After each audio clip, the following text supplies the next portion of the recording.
Guys, कैसे हैं आप लोग। तो गाइस अभी आप लोग घड़ी देखिएगा, यहाँ बज रहे हैं 5:30 और घड़ी 15 मिनट तेज है। 5:15 बजे हमने आज का ब्लॉग स्टार्ट कर दिया है। तो फ्रेंड, आज है निर्जला एकादशी का व्रत। तो बस वही व्रत मुझे आज दिन भर रहना है और देखती हूँ कि मुझसे दिन भर रहा जाता है कि नहीं। ये मेरा पहला निर्जला एकादशी व्रत होगा। तो मॉर्निंग से ही हमने ब्लॉग स्टार्ट कर दिया है। तो फिर वीडियो स्टार्ट करने से पहले आप लोगों से रिक्वेस्ट है कि प्लीज़ जो लोग न्यू हो वो मेरे चैनल को सब्सक्राइब कीजिएगा और बेल आइकन को ज़रूर प्रेस कीजिएगा। तो और वीडियो पसंद आता है लाइक और शेयर भी कीजिएगा। और मैं अभी जस्ट सोकर उठी हूँ, थोड़ी देर हुआ है। थोड़ी देर क्या मतलब, मुझे उठे हुए 45 मिनट हो गए हैं।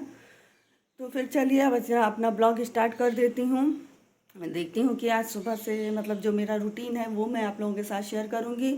और हाँ, आज मैं पहनूँगी साड़ी, क्योंकि साड़ी का ब्लॉग आप लोगों को बहुत पसंद आ रहा है। वैसे भी व्रत और पूजा में तो साड़ी ही ज़्यादा हम लोगों में अच्छा माना जाता है, तो मैं साड़ी ही पहनूँगी। तो फिर चलिए अपना वीडियो मैं यहीं से स्टार्ट कर देती हूँ। सबसे पहले ना मैं यहाँ सुबह उठने के बाद तुरंत पहले अपने बालों को कंघी कर लेती हूँ, क्योंकि कहते हैं कि बालों में फ़ौरन तुरंत कंघी कर लो तो फिर उसके बाद जैसे रात को जब हम लोग सोकर उठते हैं तो बहुत ज़रूरी होता है कि अपने बालों को थोड़ा सा एक्सरसाइज भी करवा लिया जाता है और थोड़ा सा शकल भी अच्छा हो जाता है। तो उसके लिए बालों में कंघी करना बहुत ज़रूरी है। और वैसे ये बात गलत नहीं, लोग कहते हैं कि हमारे चेहरे की खूबसूरती और हमारी पर्सनालिटी को निखारने में काफ़ी हद तक हमारे बालों का बहुत बड़ा रोल होता है। तो यहाँ बालों को मैं पहले अच्छे से सुलझा लूँगी, कंघी कर लूँगी और फिर उसके बाद बालों में हम पोने लगा देंगे। लेकिन अभी हम थोड़ी देर में ही इसको जूड़ा भी कर लेंगे, क्योंकि जब झाड़ू वगैरह लगाओ तो धूल वगैरह गर्दे भी उड़ते हैं और अभी गर्मी है तो पसीने भी होंगे। तो आज जैसा कि जेठ महीने का निर्जला एकादशी व्रत है, तो वैसे तो आज हमने ये पहली बार किया है, लेकिन बाकी लोगों के मुंह से हमने सुना है कि आज का दिन जो होता है बहुत बड़ा भी होता है और गर्मी बहुत भीषण होती है। लेकिन संजोग देखिए, आज जब मुझे व्रत रहना है तो आज का मौसम उतना अधिक गर्म नहीं था, उतना अधिक तपन वाली गर्मी नहीं थी। गर्मी था, लेकिन यहाँ तो जैसे एक हफ्ते से लगातार बारिश हुए चली जा रही थी, बारिश थमने का नाम नहीं ले रहा था। लेकिन आज बादल और आसमान मतलब पूरी तरीके से साफ़ हो गया था, बादल बिल्कुल छट गया था, मौसम पूरी तरीके से खुल गया था। बीच बीच में थोड़ी थोड़ी बदली हो रही थी, लेकिन धूप भी काफ़ी तेज़ हो रहा था। लेकिन हाँ, गर्मी भी यहाँ पूरी तरह से बना हुआ था। तो यहाँ पे हम अभी नीम का फेस वॉश लगा करके, हिमालय नीम फेस वॉश लगाया है हमने यहाँ पे, उसी से अपने चेहरे को अच्छे से वॉश कर लिया है हमने। और वॉश करने के बाद अब मैं चलूँगी ऊपर वाले रूम में, मुझे काम है।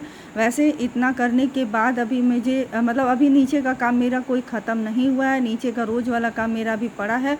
तो उसको करते करते मुझे 45 मिनट से ऊपर ही लग जाता है, पौन घंटे से ऊपर ही लग जाता है।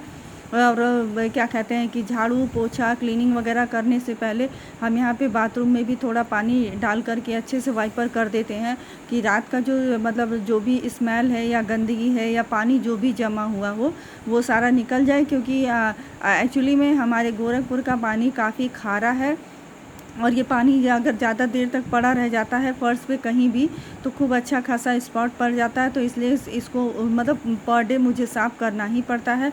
तो गाइज़ अभी हम आ गए हैं छत पर और छत पे हमें यहाँ झाड़ू लगाना है। वैसे झाड़ू तो मैं रोज़ ही लगाती हूँ, क्योंकि आधे छत पे रूम बन गया है तो रूम के अंदर तो झाड़ू लगाना ही होता है पूजा करने से पहले। तो फिर मैं सोचती हूँ कि इतना आधा मैं क्यों छोड़ूँ, इसे भी मैं कर ही लेती हूँ। तो बस झाड़ू लगा दूँगी। और आज थोड़ा सा मुझे ध्यान से झाड़ू इसलिए लगाना पड़ रहा है क्योंकि आज यहाँ पे हम गेहूँ फैलाएंगे, क्योंकि आज इस बात की पूरी श्योरिटी है कि मतलब आज धूप होना ही होना है और ज़रूर से धूप होगा। और वैसे भी जिस दिन से हमने गेहूँ धुल के रखा है उसी दिन से बारिश लगातार बना हुआ है। और ये तो कहिए संजोग अच्छा है कि गेहूँ फटकने लायक भी हो गया था, तो मैंने झाड़ वार के साफ़ भी कर दिया है।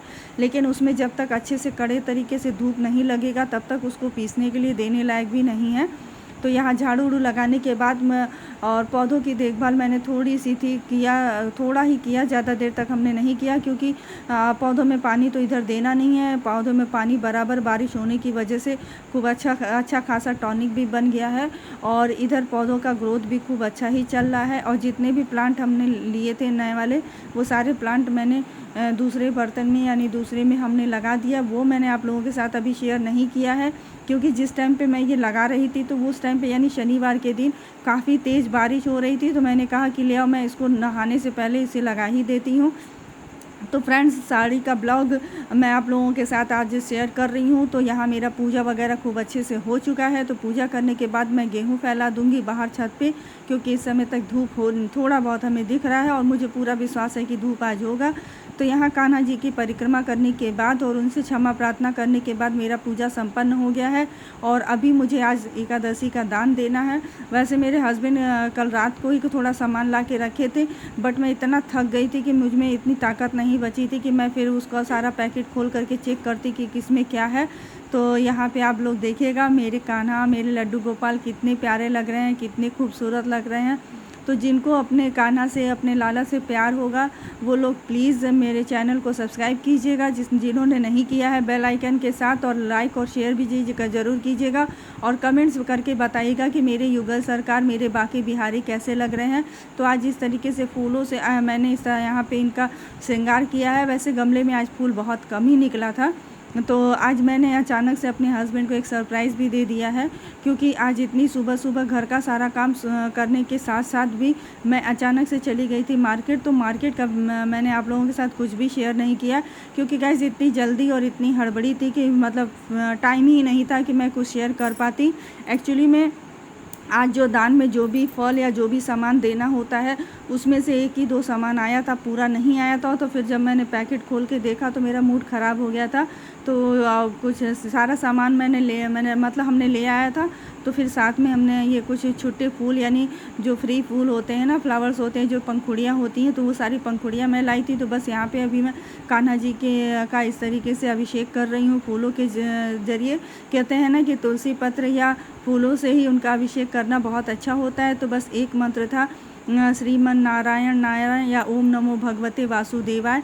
वैसे मुझे ये दान जितना भी करना था तो मुझे मेरे हस्बैंड के साथ ही करना था, तो वो टाइम नहीं दे रहे थे। एक्चुअली में 2 दिन के बाद, यानी शनिवार और रविवार के लॉकडाउन के बाद आज लॉकडाउन हटा था, यानी मंडे को। तो बस उनको ये जल्दी थी कि बस मुझे जल्दी जल्दी जाना है। ये तो आज मुझे वही गाना याद आ गया था ना, सवरिया झंझट बड़े हजार, सवरिया झंझट बड़े हजार। ये सॉन्ग आप लोगों ने सुना होगा तो आप लोगों को याद होगा। तो बस वही कंडीशन मुझे लग रहा था इनका। तो बस फटाफट से हमने ये सारा हम दोनों ने मिलके दान दे दिया है, और बच्चों ने भी दिया था, क्योंकि बच्चे अभी इस टाइम पे नहाए नहीं थे। और ये सारा काम करते करते मुझे 9 बज गया था। 9 बजे तक मेरा ये पूरा दान वगैरह हो चुका था, जो एकादशी का दान मुझे करना था। तो यहाँ हमने लिया एक ब्लाउज का पीस और एक बाँस का मतलब पंखा है, और मिट्टी का गगरी है, एक और बड़ा दीपक, उसमें चीनी और 5 तरह का फल, नींबू, वो सारा मैंने लिया। तो मेरे हस्बैंड जल्दी जल्दी भाग रहे थे, तो बस उन्हें मैंने पकड़ लिया था, क्योंकि ये चीज़ तो मेरा हक बनता है, वो तो मुझे लेना ही लेना था। तो बस हमने उनका आशीर्वाद लिया है कि जिससे मेरा भी व्रत सफल और संपन्न हो। तो गाइज़, मिलती हूँ फिर अगले ब्लॉग में। तब तक के लिए बाय बाय, हैप्पी एकादशी।